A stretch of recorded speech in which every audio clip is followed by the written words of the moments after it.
Hey guys, welcome. Gina here. I have been offline as far as doing the live videos, the Let's Talk Life videos, because I was at a business transformation coaching retreat last week and it was so powerful. But welcome today's episode of Let's Talk Life. It's solely focused on how the quality of our relationships at home actually affect our success in business. And so it's no surprise to me that being in an unhealthy or unhappy or toxic relationship can leave us feeling miserable, depressed and burnt out, exhausted emotionally. And I know for me, it was true because when I was unhappily married, I felt exhausted with trying to make my marriage work and trying to balance the emotions of being in an unhealthy and unhappy environment. And so when I was trying to make my marriage work with someone who was deeply troubled and struggled with some addictions, and unbeknownst to me, this manifested in our relationship. So I stayed for a short time, but that's not without trying. I was trying to balance the turbulent home life with a career that was excelling. Was the key word, because while I was in this toxic relationship, this toxic marriage, the excelling of my career slowed down drastically, and it had a huge impact. I had no idea of the impact that it was going to have on how unhappy I was at home, the impact that it would have at work, and how it would affect my career, my success in moving forward. And so generally, I am a very happy person. I have a positive outlook. I have a love for life and people. I have a fire in my soul for moving forward, and just energy and excitement and motivation and positivity, and supporting others and getting support as well. And so, this unhappiness at home negatively affected my mindset, which affected my behaviors and how I was showing up. I no longer had, for this time, the patience that I once had. The desire for understanding others' perspectives took a back seat because I was feeling all of this challenge and feeling disturbed. Hey, Jennifer, we're talking about the quality of our relationships. And so, when I was in this unhealthy and toxic marriage, I was showing up, again, and I'm a happy person and I have a love for life, but I was showing up with limited patience. I was showing up feeling unsettled. I was showing up feeling like everything I did was a struggle. It was my mindset, right? Which affected my behaviors. Hey, Joey. And so, I was excited to get out of the house. I didn't want to be home, right? Because I was unhappy. I was miserable. I had tried what I believed everything to make my marriage, as short-lived as it was, work. And I also never believed that any relationships outside of work would affect how I showed up each day. I didn't believe that. It took me a while to believe that, but I could tell you it did. Feeling unhappy and unsettled, being in toxic relationships, regardless of who it is, in a family dynamic, in a marriage or a partnership, it manifests in everything you do. And so, especially the relationship building that you need to do at work, right? When you're working with people, you're talking with people, and you're trying to move an organization and a business forward, and you're showing up with this mindset of feeling depleted and exhausted and miserable and unhappy at home. Well, it came with me to work because who I was at home was who I was at work, right? And while we have a tendency to put on this persona and show up and put up this wall and like everything is good and fine, it really manifests in the mindset and your behavior. So it shows even when you think it doesn't. And Harvard research actually shows that healthier, happy people are more productive and they're more focused and they're better for the ultimate bottom line of the business, which is moving forward and making money. And so when you're talking about relationships at home and a career and a business, they are tied because it's who you are and your mindset and your behaviors based on your experiences, how you show up everywhere, right? And it manifests in all your relationships, not just at work. Um, Quality and intimacy, as well as stability and consistency, also matter. They are key in a relationship. They are key to your success, not only in your relationship, in your marriage, but they're key to how you show up. Right? Think about that, quality and intimacy. And it's not just physical intimacy, it's emotional intimacy. It's the connection that you have with this person or these people, that you lift each other. You're supposed to support each other and lift each other and be there. And yet so many times I hear about, and being a transformation coach focusing on relationships and strategies, I hear this so often that people are miserable, and it shows up with everything else that they do. In a society focused on achievement and success and this credential and that grade and this certificate, right? What are people teaching their teens as well? Like, get these grades and get this achievement award and do this and do that. And that's wonderful and great, but there's more to it, right? It's who you are, how you're being, how you're showing up, right? But when the society is focused on achievements and success, where's this time? Where's the spare time? I don't even know if it's spare time, but where is the time that we need in our day to maintain quality, to invest and maintain a quality relationship? I hear so many times from people that I coach and colleagues that I don't have the time. Well, there are things that are priorities and there are things that are not. And if that's not clearly defined, you're not going to be able to recognize what's most important and what are the things that you're doing that align with that, right? And so, I've seen this happen with leaders in technology. I work for a global software technology company, doing business coaching and consulting and mentoring in an agile environment. And what I noticed was these leaders, so many, especially in technology, and that's why my focus is technology. These leaders in technology were always on. They're on their phone, they're on their laptop, especially working for a global company, they're always on, right? Yes, you have time off, but do you really take it? And they're struggling to find the time to nourish and grow their relationships at home. There's just no time. And so what happens is their relationships at home suffer. They end up detaching. There's no longer this shared vision. There's no longer this partnership, this connection that we so need, this quality, this intimacy that we need to move forward, right? And so they're struggling to find this time because they're always on, because that's what we as a society are taught to do. That's what people in technology are taught to do so many times. I won't say in every instance, but so many times. And I've seen it. And this is why my focus, but it affected these leaders on how they showed up, how they led their organizations, how they collaborated with their team or didn't collaborate with their team or communicated, right? It showed up in how their team communicated and collaborated with each other. It showed up in the productivity. It showed up in the mindsets, how they behaved, what they were willing to do to move the organization forward because their leader was struggling. I've seen that. I've experienced it. I've been in a position where I worked for a leader that to me was a horror. It was a disservice to the organization. It was a disservice to myself to stay as long as I did working for that leader, which she really wasn't a leader, right? It was a boss. That was a boss. There's a difference. I wrote a blog about that. It's on the Mindshift Coaching website. There's a blog about the difference between a leader and a boss. And so, yeah. And so it affects how these leaders show up because their relationships at home and are struggling. And we need leaders. We need people to lead organizations. We need leaders in our life. We need to be a leader in our own life, right?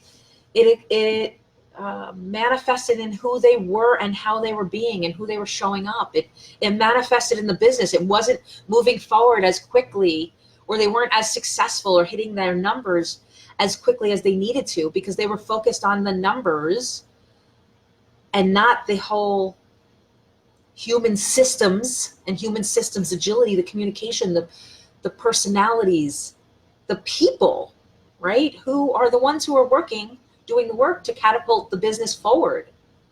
And so, yeah, working on your relationship at home will absolutely affect who you are at work. And if you're a leader, and if you're a leader in technology where you're always on, it's going to affect how you lead. And it's going to affect your career. I've seen it happen, right? Teams were unhappy. The business wasn't moving forward as it should have been or as it could have been. Collaboration suffered. There was no longer a shared vision on the team because the leader was struggling so hard in their mind and their relationships to just show up that they weren't showing up fully vested in their team. So there's no longer a shared vision. So now you have this leader in an organization who is showing up undermotivated, stressed out, feeling pressure, unhappy, stress at home, right? And it could be a relationship with their partner. It could be having a sick parent or a child. There are so many different aspects of what it is to show up, right? And how your relationships at home affect who you show up in as business. But, you know, when you have teams that are unhappy and collaboration is stifled and there's no longer a shared vision, it's going to affect you. And so what can you do? Like, what are some of the things you can do? You can recognize that there's an issue, that there's a problem. Take a step back for a moment, give yourself some space to think about what it is that's going on with you, what it is that you're feeling. What are some of the triggers? Start to notice and pay attention. And it's not going to necessarily happen overnight, but start to notice and pay attention to how you're showing up and who you're being, right? If you're having conversations with people and you're snapping or judging or all of these different things and you're not listening, you find that you're no longer focused, that's an issue. What is it that you need? So recognize the problem. That's number one. Number two, love yourself enough to believe that you deserve to be in a relationship that has respect, love, compassion, trust, communication, clear communication.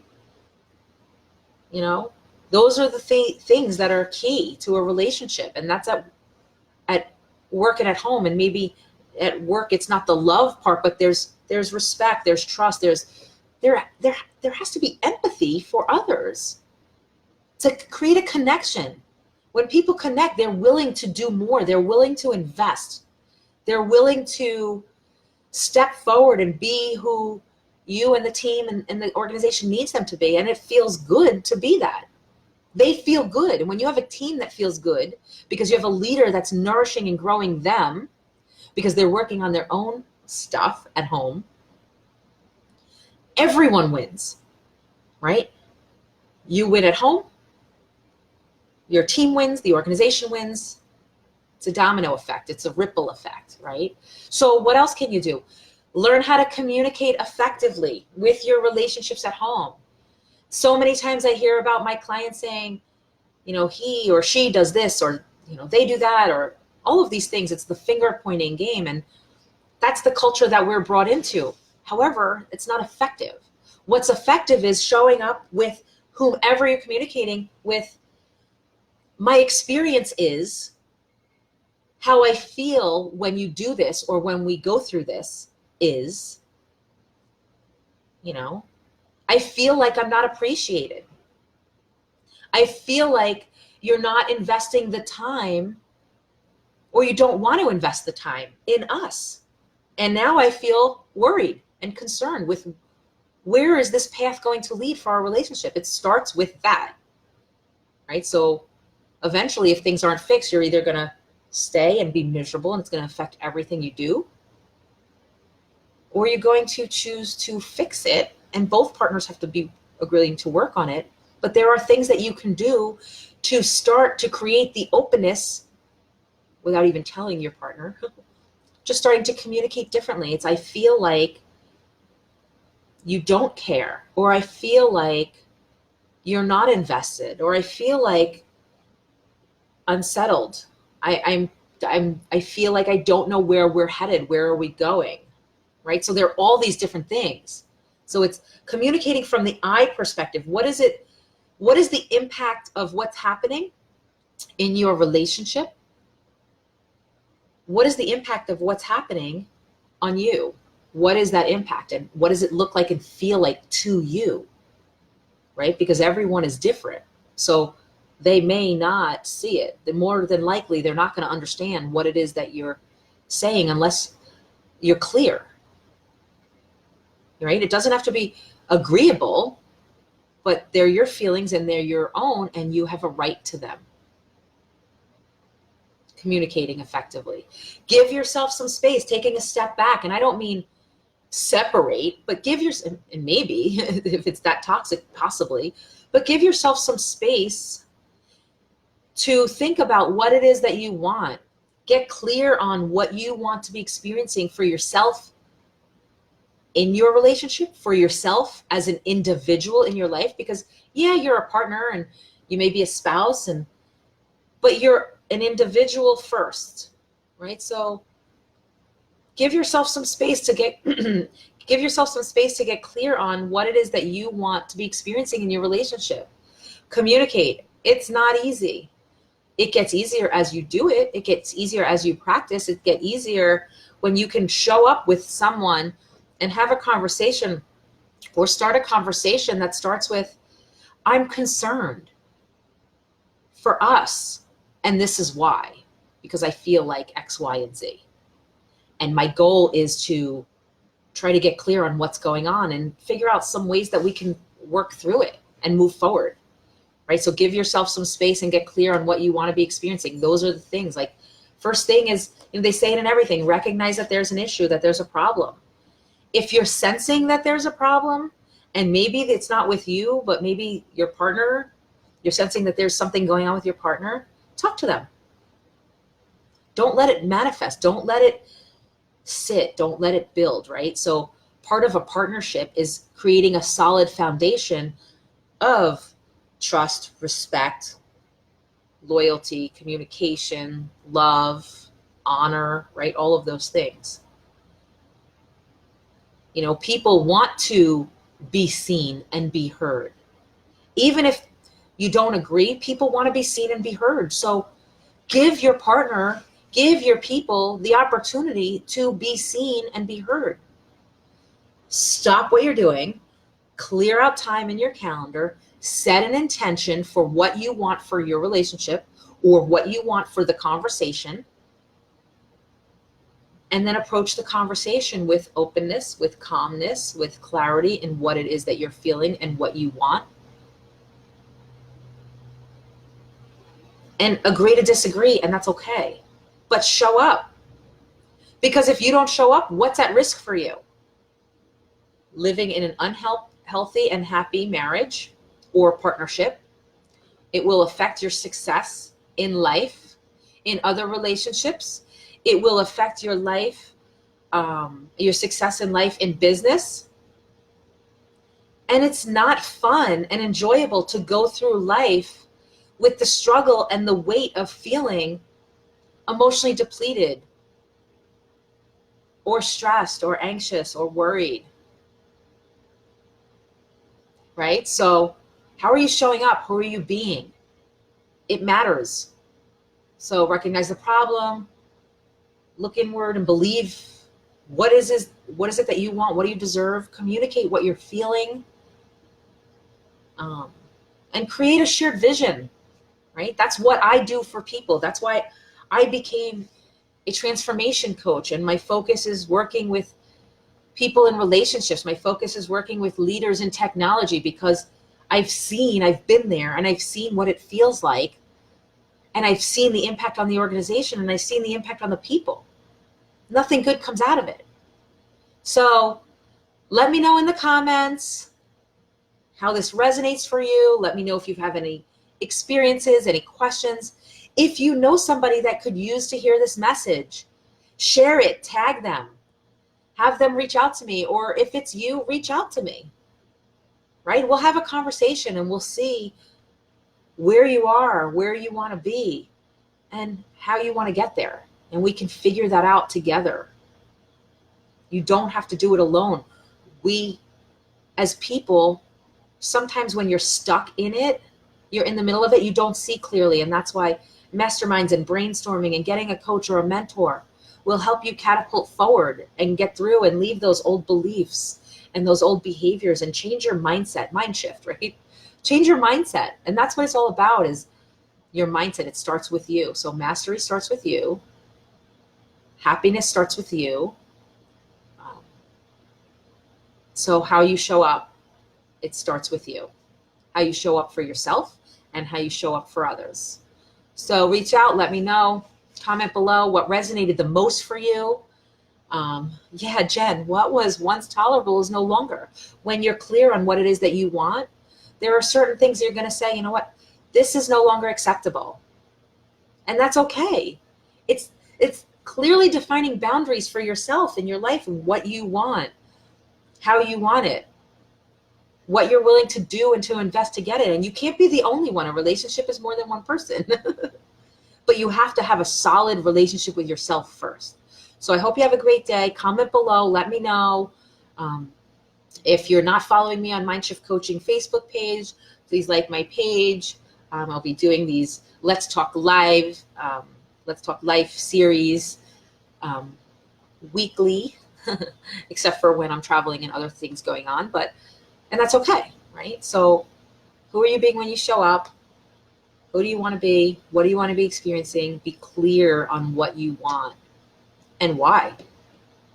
So important. Clarity to move forward. So have a great day. I hope you guys found this helpful. Share, tag a friend, like my page, and you can follow me on Instagram as well at Mindshift Coach. And I will be back another time. Have a great day.